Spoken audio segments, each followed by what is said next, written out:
Welcome to our class.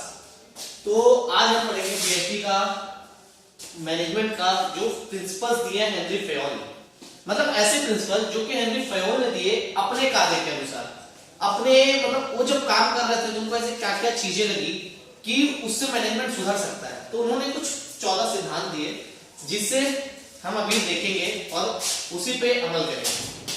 तो पहला जो था वो था डिवीजन ऑफ वर्क।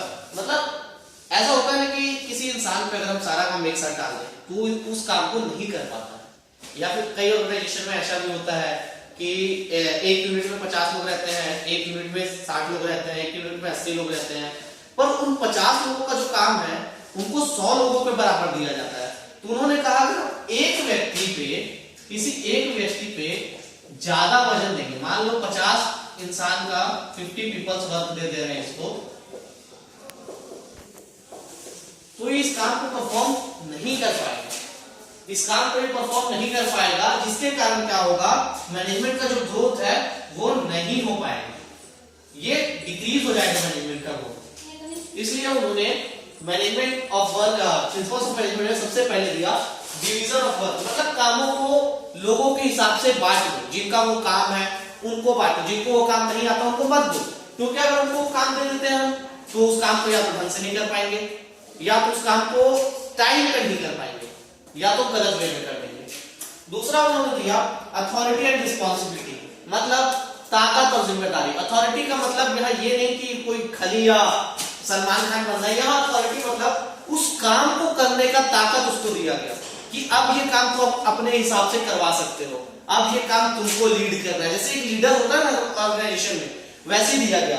अब मान लो किसी को हम एक रिस्पॉन्सिबिलिटी देते हैं, कोई काम देते हैं हम कि तुमको कोई भी काम करना है, मान लो ले लेते हैं 50 पैकेट बिस्किट बनाने के दे देते हैं इसको, ठीक है, रिस्पॉन्सिबिलिटी दे देते हैं इसको 50 पैकेट बिस्किट की, बट इसको ये अथॉरिटी नहीं देते कि ये हमारे रॉ मटेरियल्स यूज कर सकता है, ये अथॉरिटी हम इसको नहीं देते, मतलब हम इसको ये पावर नहीं देते कि तुम हमारे रॉ मटेरियल्स यूज कर सकते हो। तो ये बिस्किट बनाएगा कैसे जब हम इसको अथॉरिटी नहीं देंगे? तो इसको हम ये अथॉरिटी नहीं देते कि तुम हमारे एम्प्लॉय से कम्युनिकेट नहीं कर सकते हो, ये भी नहीं देते हम इसको। तो ये कैसे करेगा एम्प्लॉय? अगर ये एम्प्लॉय से कम्युनिकेट नहीं करेगा, हमारे रॉ मटेरियल्स यूज नहीं करेगा, तो इसकी रिस्पांसिबिलिटी पूरी कैसे होगी? हमने रिस्पांसिबिलिटी तो दे दी, बट रिस्पांसिबिलिटी के साथ में हमें अथॉरिटी भी देना होता है ताकि वो उस काम को अच्छे से और बेहतर ढंग से कर सके। दूसरा होता है डिसिप्लिन। हम बचपन से जब पढ़ रहे हैं स्कूल्स में, कॉलेजेस में, हमको पता है कि हर जगह डिसिप्लिन होता है और हमें उसको फॉलो करना होता है। लेकिन अगर किसी ऑफिस में, किसी ऑर्गेनाइजेशन में नो डिसिप्लिन होता है, कोई डिसिप्लिन नहीं होता है, तो उस ऑर्गेनाइजेशन को काफी दिक्कतों का सामना करना पड़ता है। अब यहाँ डिसिप्लिन मतलब क्या?